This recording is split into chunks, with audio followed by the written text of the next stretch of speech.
NDTV Madhya Pradesh Chhattisgarh देख रहे हैं आप। आपके साथ मैं हूं आसफ शेख।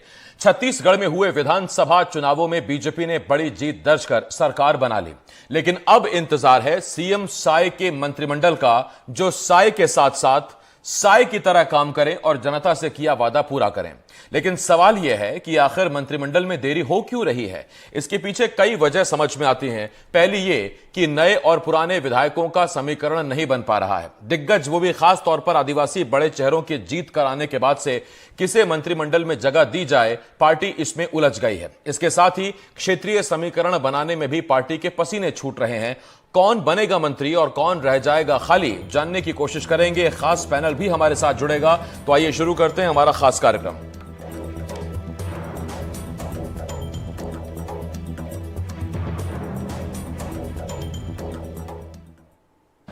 आदरणीय गृह मंत्री श्री अमित शाह जी से मुलाकात हुई, आदरणीय राष्ट्रीय अध्यक्ष श्री जेपी नड्डा जी से मुलाकात हुई है और कुछ चर्चाएं हुई हैं और बहुत शीघ्र मंत्रिमंडल का गठन हो जाएगा। नए चेहरे भी और पुराने चेहरे भी सब मिला जुला के रहेगा। जो इस सत्र में धान बेच रहे हैं, मोदी की गारंटी में जो वादा हम लोगों ने किया है 3100 रुपया प्रति क्विंटल और 1 एकड़ में 21 क्विंटल, उसी हिसाब से उनको उसका भुगतान मिलेगा।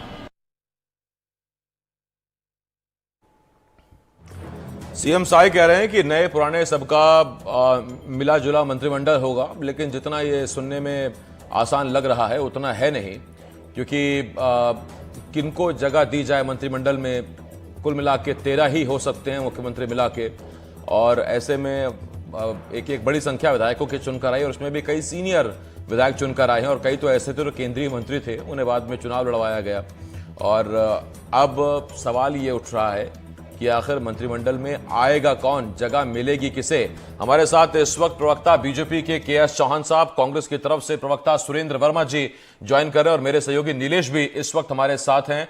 मैं केएस चौहान साहब, सुरेंद्र जी, आप दोनों का स्वागत करता हूं। नीलेश, पहला सवाल मैं आपसे पूछता हूं। अभी अभी सीएम साय को सुन रहे थे, लेकिन साय के साथ साय की तरह रहने वाला मंत्रिमंडल कब आएगा, इसका इंतजार है। कहने को बड़ा आसान लग रहा है कि नए पुराने चेहरों को मिलाकर टीम बनाएंगे, लेकिन इतना आसान आपको दिख रहा है क्या? जी बिल्कुल नहीं। और कब आएगा, पहले मैं उसको ये जवाब दे दूं आसिफ, कि एक नया जो ताजा अपडेट आ रहा है उसके मुताबिक मुख्यमंत्री जो है वो दिल्ली रवाना हो रहे हैं आज, और ये संभावना जताई जा रही है कि वो नामों को लेकर और वहां से यहाँ सर लेकर जाएंगे और वहां से लेकर आएंगे। वहां पर क्या है वो उसको और इसको दोनों को मिलान कर लेकर आएंगे, ये माना जा रहा है, और जल्द ही मुहर लग जाएगी। ये तो पहला अपडेट है। दूसरा जो आपका सवाल था कि क्या कितना आसान है इनके लिए, अगर इतना आसान होता तो अब तक नाम घोषित हो चुके होते, क्योंकि सत्र भी चालू हो गया है विधानसभा का।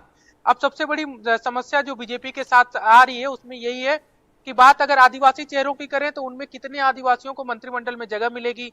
कहा जा रहा है कि कम से कम 3 आदिवासियों को, जो मुख्यमंत्री खुद आदिवासी हैं, उसके अलावा मंत्रिमंडल में जगह मिल सकती है, यानी कि 13 में से 4। अब वो 3 को जो बचे हैं उनको भी तय करने के लिए इनके पास 5 नए पुराने ऐसे कद्दावर चेहरे हैं जिनको दरकिनार करना काफी मुश्किल हो सकता है। इसके अलावा नए चेहरे हैं। पुराने चेहरों में बात करें, रेणुका सिंह है, आप उनको केंद्रीय मंत्री से हटाकर, सांसद से हटाकर विधानसभा चुनाव लड़वाती है बीजेपी और वो जीत भी जाती हैं। गोमती साय सांसद हटाकर उनको लड़वाती है, वो जीत भी जाती हैं। राम विचार नेताम है जो पूर्व गृह मंत्री रह चुके हैं, इसके अलावा राज्यसभा सांसद रह चुके हैं।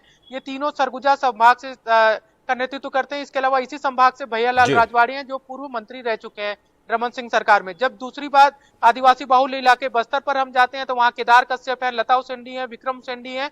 ये तीनों वो नाम है जो पुराने चेहरे हैं, यानी कि 4 इधर और 3 इधर मिला के 7 नाम है, उनमें से 3 तय करने, और ये 7 जो हैं पुराने हैं, जबकि इसमें से नए को भी अगर आप मौका देंगे तो 2-3 नए नाम और भी हैं जिन पर बात बन सकती है। तो ये एक बड़ा मशक्कत है। उसके बाद सबसे बड़ी मशक्कत सामान्य वर्ग में आप किसको देते हैं, अमर अग्रवाल, बृजमोहन अग्रवाल या फिर राजेश मूणत या फिर और किसी को आप मौका देते हैं, क्योंकि इसमें नए पुराने का बनाना बड़ा मुश्किल है। ओबीसी वर्ग में हम जाते हैं, अजय चंद्राकर हैं, या इसके अलावा धर्मलाल कौशिक हैं, पुराने नाम है। अरुण साव को ओबीसी वर्ग से मिल चुका है। अब नए में ललित चंद्राकर हैं और गजेंद्र यादव हैं, इसके अलावा लखन देवांगन है जिन्होंने मंत्री को हराकर कोरबा क्षेत्र का पूरा प्रतिनिधित्व तो उनके पास आता है। तो कोरबा लोकसभा की अगर बात करें कि उधर से भी देना है तो लखन देवांगन है। तो कुल मिला के काफी मशक्कत है बीजेपी के अंदर इस बात को लेकर कि जातिगत समीकरण, नए पुराने चेहरे, क्षेत्रीय समीकरण, नए पुरानों का समीकरण, जातीय समीकरण बड़ा लोचा है। नीलेश, मैं लौट रहा हूं आपके पास। के.एस. चौहान साहब बताएंगे पार्टी में क्या चल रहा है, उनको बुलाया इसीलिए। के.एस. चौहान साहब, मंत्रिमंडल नहीं है आसान, इतना समझ लीजिए। ढेर सारे विधायक और चंद गिने चुने पद हैं, तो कैसे बांटेंगे, क्या समीकरण निकालेंगे सर? महोदय, सबसे पहले मैं ये बोलना चाहूंगा कि मंत्रिमंडल का विस्तार भारतीय जनता पार्टी के लिए एक प्रक्रिया है, लक्ष्य नहीं है। लक्ष्य वो होता है जो छत्तीसगढ़ की जनता ने सोच समझकर जो आशीर्वाद दिया है, जो हमारे से अपेक्षाएं कर रही है छत्तीसगढ़ की जनता, जो 5 साल के कुशासन के बाद अब शासन उनको देखना है, उसके लिए भारतीय जनता पार्टी को आशीर्वाद दिया गया है और उसके लिए भारतीय जनता पार्टी दृढ़ संकल्प है।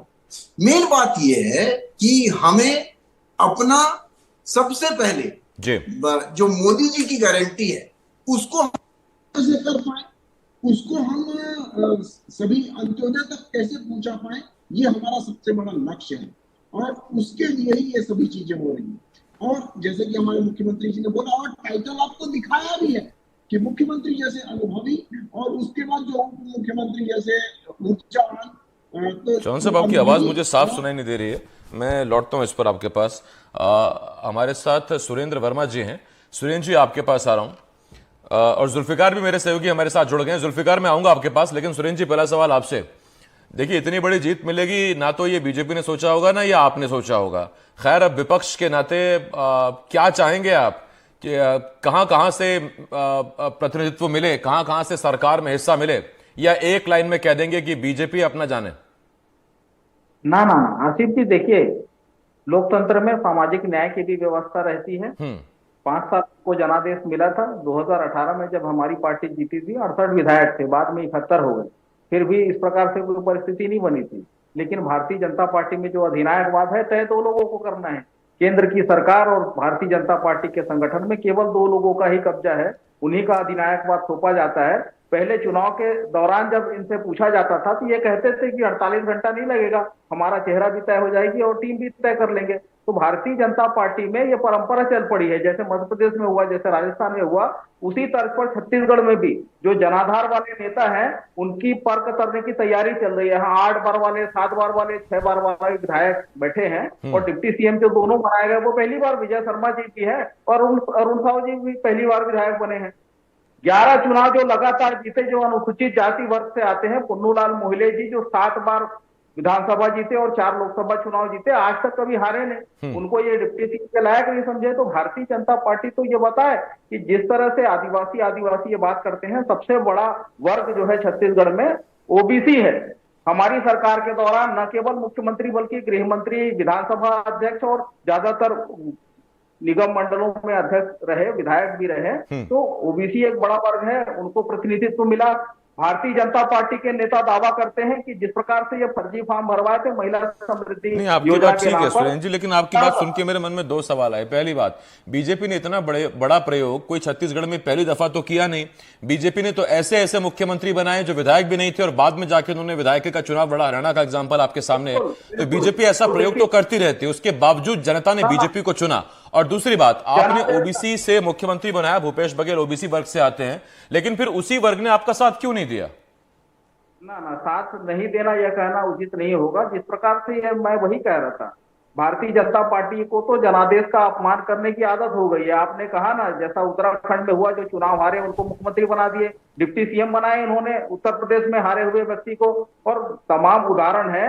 ये अभी लक्ष्य और प्रक्रिया की बात कर रहे थे। इनका जो लक्ष्य था, असली लक्ष्य, जो 20 तारीख को कल जो कोल ब्लॉक 26 कोल ब्लॉक की नीलामी है, उसमें 6 जो है वो 8 जो है वो छत्तीसगढ़ के हैं। तो लक्ष्य तो इनका पूंजीवाद था, अपने मित्रों को उपकृत करना। और जो प्रक्रिया है, प्रक्रिया में इनको ना शामिल किया गया है, ना पूछा जाएगा। जो सूची वहां से आएगी वो यहाँ पर शपथ लेंगे। इनकी तो पूरी प्रक्रिया में कहीं भी छत्तीसगढ़ के नेताओं की सहभागिता रही नहीं। न इनसे पूछा गया, न इनको बताया गया। थोपने की परंपरा जो है ये पूंजीवाद और अधिनायकवाद तो भाजपा का चरित्र है। पूंजीवाद की दिशा में ये निर्णय ले चुके हैं। परसा कोल ब्लॉक में ही 5 कोल ब्लॉक जो है हमारी सरकार ने 27 जुलाई 2022 को विधानसभा का प्रस्ताव भेजा केंद्र में, उसमें अंतिम आदेश हुआ नहीं। अब कल फिर से वो नीलामी की प्रक्रिया में ठीक, मैं इस पर आता हूं जरा आपके पास। जुल्फिकार मेरे सहयोगी के पास जुड़े हुए हैं। जुल्फिकार, कितना मायने रखता है जनता के लिए कि उन्होंने जिस पार्टी को टिकट दिया, माफ कीजिए, जिस पार्टी को उन्होंने जनादेश दिया वो मंत्रिमंडल में किसे रखे, पहली बार के विधायक को रखे या 6-7 बार के सीनियर को तरजीह दे? ये कितना मायने रखता है? कम से कम मुख्यमंत्री कौन होगा ये तो मैं समझता हूं, लेकिन मंत्रिमंडल में कौन, कहां से, कितने वर्ग से हो, ये भी मायने रखता है क्या जनता के लिए? और ये सोचकर जनता वोट देती है क्या? बिल्कुल आसिफ, जनता जब वोट देती है तो वो अपना जनप्रतिनिधि चुनती है, अपना विधायक चुनती है। लेकिन जब वो विधायक बन जाता है तो जनता के मन में ये बात जरूर रहती है कि उसके क्षेत्र का कोई मंत्री बने या मुख्यमंत्री बने।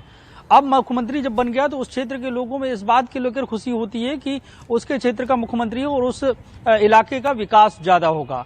अब छत्तीसगढ़ में भारतीय जनता पार्टी की पूर्ण बहुमत की सरकार और मजबूत सरकार बन गई है। ऐसे में मंत्रिमंडल की देरी है तो जनता में सुगबुगाहट तो है। जनता चाहती तो है कि जो भी विधायक हो उनके क्षेत्र का विधायक मंत्री बने। और उसके पीछे की बनने की वजह यह है कि जनता को ये लगता है कि अगर उस क्षेत्र का मंत्री बन जाएगा और जब वो वहां से आना जाना करता है तो उस समय पे सड़क, पानी, बिजली की कुछ हद तक सुविधाएं हो जाती हैं कि जिस सड़कों से वो गुजरता है उन सड़कों की मरम्मत होना शुरू हो जाती है। जैसा आपने देखा होगा कहीं भी अगर मुख्यमंत्री का दौरा होता है और ये प्रशासन को पता चलता है तो रातों रात सड़क बन जाती है। जो गड्ढे होते हैं वो गड्ढे पाट दिए जाते हैं। तो इसका मतलब ये है कि जो जनता है, जो मतदाता है, अपने मताधिकार का उपयोग करता है और जब उसका जनप्रतिनिधि चुनकर जाता है तो उसे ये उम्मीद होती है कि वो सरकार का हिस्सा हो ताकि वो अपने क्षेत्र का विकास कर सके, उसके व्यक्तिगत जो सरकारी योजनाओं के लाभ होते हैं उन लाभों को वो ले सके। तो उम्मीदें रहती हैं। तो इस लिहाज से छत्तीसगढ़ की जनता को उम्मीदें हैं कि मंत्रिमंडल का चेहरा क्या हो, उनके क्षेत्र का विधायक क्या मंत्री बन रहे हैं नहीं, ऐसी उम्मीद लेकर टकटकी लगा के इंतजार कर रहे हैं कि शायद उनके क्षेत्र को। लेकिन पार्टी की अपनी मजबूरियां होती हैं, पार्टी को संगठन चलाना है और आने वाले वक्त के भविष्य को भी देखना है। जैसे छत्तीसगढ़ में भारतीय जनता पार्टी को मजबूत बहुमत मिलने के बाद भी मंत्रिमंडल का चयन न हो पाना, उसकी वजह ये कई सारी हैं। एक फैक्टर नहीं, बहुत सारे फैक्टर हैं। एक तो 2024 का सबसे बड़ा फैक्टर है कि 11 में 11 जीतना है, उस समीकरण में कौन फिट बैठता है। फिर दूसरी बात उसे जातिगत समीकरणों को भी देखना है कि जातिगत समीकरण के साथ 2024 का कैसे मेल जोल होता है। अभी 13 मंत्री होने हैं मुख्यमंत्री को मिलाकर आसिफ, तो मुख्यमंत्री 1, 2 उप मुख्यमंत्री बन गए, 10 खाली हैं। ऐसे में अगर देखें तो जो आदिवासी है वो 3 मंत्री कम से कम उस समाज से बनेंगे, ओबीसी के 3 बनेंगे, महिलाएं जो हैं वो भी जैसे 33% आरक्षण की बात है तो भारतीय जनता पार्टी की तरफ टकटकी लगा के बैठे हैं कि जहाँ 3 मंत्री बने, 3 नहीं तो 2 कम से कम महिला मंत्री हों। उसके अलावा 10% की आबादी छत्तीसगढ़ में अनुसूचित जाति की है। तो उस लिहाज से अगर देखें तो 5-5, 6-6 कद्दावर नेता है। पुन्नूलाल मोहले का नाम है और इसके अलावा खुशवंत साहिब जीतकर चुनाव आए हैं, उनका नाम है। तो इस तरीके से देखें तो उस समाज दयालदास बघेल जो मंत्रिमंडल में रहे हैं उनका नाम है। तो इस तरीके से संख्या ज्यादा होने की वजह से भी सामंजस्य बैठाना कि अगर इन 5 लोग एक पद के दावेदार हैं तो ऐसे में कौन सा फॉर्मूला अपनाया जाए, युवा का अपनाया जाए, सीनियरिटी का अपनाया जाए, समाज में पकड़ का अपनाया जाए, किसका किसकी समाज में कितनी पकड़। तो विजय शर्मा की डिप्टी सीएम के तौर पर ताजपोशी के बाद ये चीजें उलझी हैं कि सुलझी, जरा पता कर लेता हूं मैं। जुल्फिकार आपके पास आ रहा हूं कि चौहान साहब हैं। चौहान साहब, विजय शर्मा को जब डिप्टी सीएम बनाया गया तो उससे उम्मीदों, बाकी युवाओं में भी उम्मीदें जागी होंगी कि जब पहली बार का विधायक डिप्टी सीएम बन सकता है तो अपन मुख्यमंत्री, माफ कीजिए, मंत्री तो बन ही सकते हैं। या फिर पार्टी ने यह संकेत दिया है कि एक युवा को डिप्टी सीएम बना दिया, अब आप लोग बैठ के कामकाज सीखो, सीनियर आगे आएंगे, काम करेंगे। जैसे कि महोदय हमारे मुख्यमंत्री जी ने बोला कि अनुभवी और ऊर्जावान नए और पुराने चेहरों का समावेश होगा और कोई भी समाज के लिए, कोई भी परिवार के लिए, देश के लिए, प्रदेश के लिए 2 ई की जरूरत होती है, एक्सपीरियंस और एनर्जी। और उस 2 ई से 2 पी निकलते हैं, पेशेंस और पैशन। और 2 पी से 2 टी निकलते हैं, ट्रेडिशन और टेक्नोलॉजी। तो ये हमारे छत्तीसगढ़ को मिलने वाला है हमारे मंत्रिमंडल में, और जो कि हमारे छत्तीसगढ़ को बहुत आगे पहुंचाएगा। और मैं निश्चित रूप से बोलता हूं कि ये 2 सी भी होगा कि वो कंटिन्यूटी भी होगी और उसमें कमिटमेंट भी होगा। तो हम अपना मंत्रिमंडल ऐसा बनाना चाहते हैं कि वो आगे जाके लड़े मत, आगे जाके जैसे कि हमने 5 साल देखा कि 5 साल में अपनी अपनी महत्वाकांक्षाओं के लिए एक मंत्री जो है पूरे जिले में नहीं पहुंच पाता है, उससे हेलीकॉप्टर छीन लिया जाता है, उससे प्रोटोकॉल छीन लिया जाता है, उसके ऊपर जानलेवा हमले का आरोप लगा दिया जाता है। तो ऐसा नहीं, और उसको मेन कोर कमेटी में नहीं बुलाया जाता है, गृह मंत्री को नहीं बुलाया गया, स्वास्थ्य मंत्री को नहीं बुलाया गया, पंचायत मंत्री को नहीं बुलाया गया, और ना किसी पता नहीं किससे हमने ये देखा है कि अपने पिछले 5 साल में कितनी दुश्मनियां निभाई है। सबसे मेन बात यह है महोदय कि छत्तीसगढ़ की जनता ने नाम देख के नहीं, काम देख के वोट दिया है। ठीक, मैं आता हूं चौहान साहब के पास, लेकिन चौहान साहब का ये अंदाज भी जुदा है। एक ही व्यक्ति की तरफ इशारा करके कह रहे हैं कि पंचायत मंत्री को नहीं बुलाया, स्वास्थ्य मंत्री को नहीं बुलाया, सीनियर नेता को नहीं बुलाया, सरगुजा के राजा को नहीं बुलाया, अंबिकापुर के विधायक को नहीं बुलाया। खैर, मैं आ रहा हूं आपके पास चौहान साहब। सुरेंद्र जी, एक बात बताइए, तो क्या इसी अंदरूनी खींचतान के चक्कर में हार गए क्या, ये जो चौहान साहब कह रहे हैं? आसिफ जी, जो ये दुष्प्रचार किए उसमें जहां तक इनको अभी परिणाम देखेंगे तो ये कह सकते हैं कि इनको शायद इनके दुष्प्रचार में, इनके षड्यंत्र में सफलता मिलता हुआ तो दिखा है। अब इनके लिए चुनौती है कि वहां एक केंद्रीय राज्य मंत्री है, उनको इन्होंने इस्तीफा दिलवाया और महिलाओं के नाम को वोट मांगे। जो महतारी मंडल का ये फॉर्म भरना फर्जी जो योजना लागू नहीं थी, इन्हीं का दावा है कि महिलाओं ने वोट करके इनको वोट दिया है, तो इनके पास अवसर था डिप्टी सीएम बनते। चलिए नहीं बना तो और हारने के बाद भी दिख रहे हैं। जी सुन लीजिए, रेणुका सिंह केंद्रीय मंत्री थी जिनको आपने इस्तीफा दिलवाया, देख भी रहे हैं। चौहान साहब एक मिनट, चौहान साहब एक मिनट। चौहान साहब पहले बात पूरी करने दीजिए, आता हूं उसके बाद। तो महिलाओं के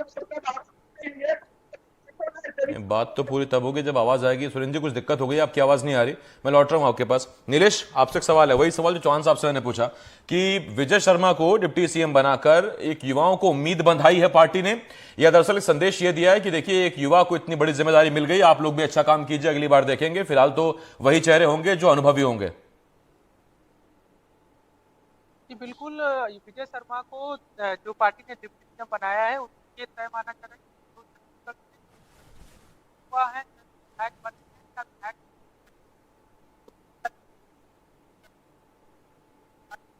नीलेश, आपकी आवाज भी नहीं पहुंच रही है, लेकिन कौन से विधायक की आवाज सरकार तक पहुंच रहा है पता कर लेता हूं। जुल्फिकार, आप तक क्या अपडेट है? अभी तक की स्थिति यह है कि भारतीय जनता पार्टी के कद्दावर नेता भी बोलने को तैयार नहीं है कि आखिर मंत्रिमंडल का विस्तार छत्तीसगढ़ में कब होगा, और हालांकि इंतजार सभी को है। और अभी विधानसभा का सत्र चल रहा है और विधानसभा के सत्र के दौरान भी मेरी कई नेताओं से बात हुई और कई भारतीय जनता पार्टी के एमएलए से पूछा, और जो कद्दावर हैं, जैसे कि अमर अग्रवाल बिलासपुर से आते हैं, कद्दावर हैं, पिछली सरकार में मंत्री थे, वो आज की स्थिति में है कि मीडिया से बचते हुए नजर आ रहे हैं। दरअसल बचते इसलिए नजर आ रहे हैं कि मीडिया का एक ही सवाल होगा कि आपको इस बात की सूचना है कि आप मंत्री बनने वाले हैं या नहीं बनने वाले हैं। जैसे रेणुका सिंह है, रेणुका सिंह मुख्यमंत्री की दावेदार रही हैं और अब मंत्रिमंडल में जगह पाने की इच्छा रखती हैं, हालांकि वो सार्वजनिक तौर से ये बोल नहीं सकती। तो जब सदन में वो थी, उन्होंने शपथ लिया और उसके बाद जब उनसे मीडिया भी बात करने की कोशिश कर रहा है, क्योंकि कोशिश करेंगे शपथ पर तो सवाल फिर बनता है कि मंत्रिमंडल में क्या स्थिति होगी, क्योंकि कद्दावर नेत्री हैं और ये अमूमन माना जाता है कि जितने बड़े नेता हैं और कद्दावर नेता हैं उन्हें कुछ न कुछ सुगबुगाहट उनके पास रहती है, किसी न किसी तरीके की सूचना रहती है। लेकिन ये भारतीय जनता पार्टी है, भारतीय जनता पार्टी का जैसा कि नेता हो, कार्यकर्ता हो, कहते हैं केंद्रीय नेतृत्व ने जो तय कर दिया वो उसको फाइनल मान लिया जाएगा। तो ये जो सूची अटकी पड़ी है वो केंद्रीय नेतृत्व के पास अटकी पड़ी है। वो तमाम समीकरणों को देखा जा रहा है। 2024 के समीकरण को देखने के साथ साथ छत्तीसगढ़ में अलग अलग जो क्षेत्र हैं, अलग अलग लोकसभा सीटें हैं, क्योंकि तमाम समीकरणों पर चर्चा हो रही है और एक व्यक्ति जो मंत्री बनेगा उन सभी समीकरण में उसको फिट बैठना है। जैसे लोकसभा वार अगर मान लीजिए किसी को मंत्री बनाना है आसिफ, तो उस लिहाज से लोकसभा के साथ साथ उसे जातिगत समीकरण में भी उस व्यक्ति को फिट बैठना आवश्यक है। तो उस समीकरण को बनाना, जिस तरीके से किसी कंपनी में आसिफ देखो कि जब रोस्टर बनाना होता है और संख्या ज्यादा होती है तो किसको कहाँ सेट करना है, उसमें बहुत सारा दिमाग लगाना पड़ता है। उसमें फिर जातीय और क्षेत्रीय समीकरण नहीं देखे जाते। उसी तरीके से यहाँ कम से कम हमारे यहाँ ठीक ऐसा है।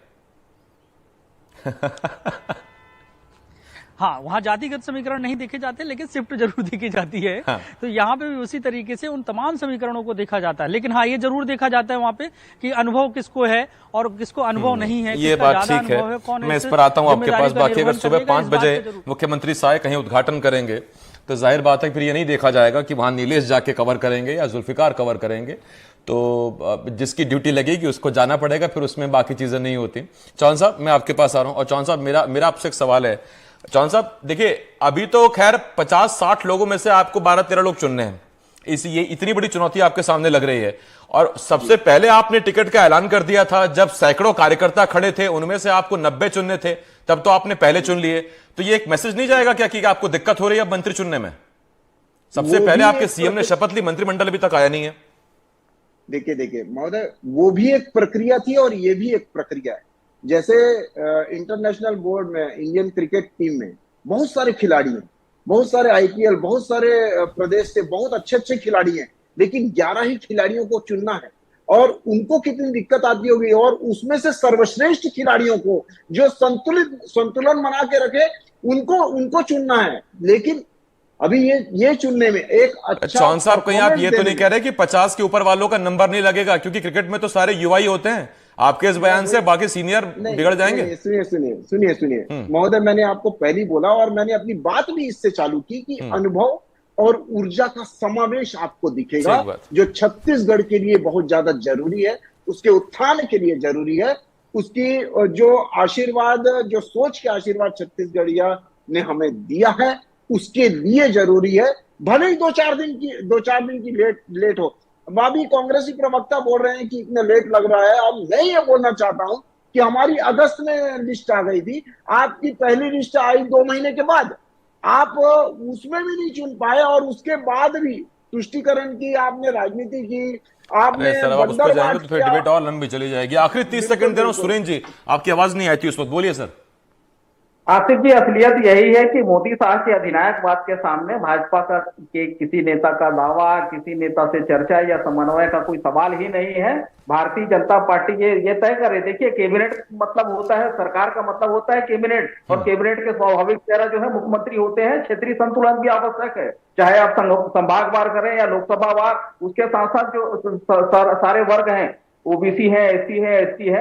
लेकिन भारतीय जनता पार्टी आज उस दौर में है कि यहाँ मोदी और शाह के अधिनायकवाद के सामने यहाँ के कोई छत्तीसगढ़ के कोई भाजपा का नेता दावा करने की स्थिति में नहीं है कि क्या फार्मूला होगा, ये गोल जवाब देंगे। ये पता है कि क्या किसी से रायशुमारी की गई है, किसी से पूछा गया है? तो भाजपा आज उस दौर में है। मुझे याद आता है, इनके वरिष्ठ नेता जो है राम माधव जी ने एक बार कहा था कि आज भाजपा उस दौर में है कि ये बिना चुनाव और लड़े हुए सरकार बना ले। तो इनका जो पूंजीवाद, जो असली एजेंडा था, वो 30 सेकंड दिए थे मैंने। अगर आपने और 2-3 आरोप लगाए तो फिर 30 सेकंड वहां भी देने पड़ेंगे मुझे। वो बराबर करने के चक्कर में आधी रोटी इधर आधी रोटी उधर, मेरी रोटी खत्म हो जाएगी। सर, बहुत धन्यवाद है आपका, के.एस. चौहान साहब और सुरेंद्र जी, जुल्फिकार, नीलेश, आपका बहुत शुक्रिया हमारे साथ जुड़ने के लिए।